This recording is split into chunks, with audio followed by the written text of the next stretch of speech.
Welcome to Luca and Miguel. Enjoy the video. You're ready to begin.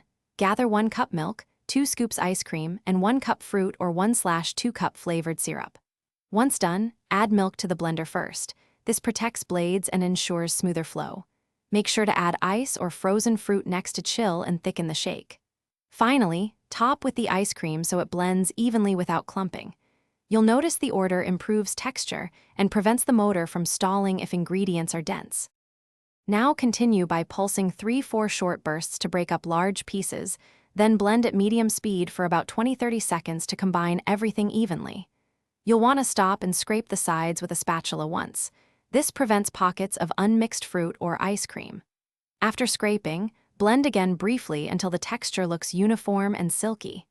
If it's too thick, add 1-2 tablespoons of milk. If too thin, add a few ice cubes or 1 slash. Finish by pouring the shake into a chilled glass and garnish with fresh fruit, a drizzle of syrup, or a sprinkle of cocoa.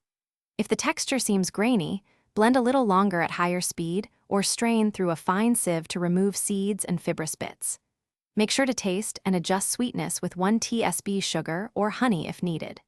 If your blender stalls, unplug it, remove half the mixture, then blend remaining in smaller batches to avoid overheating the motor. Thanks for watching and please subscribe. It's the best investment you'll ever make.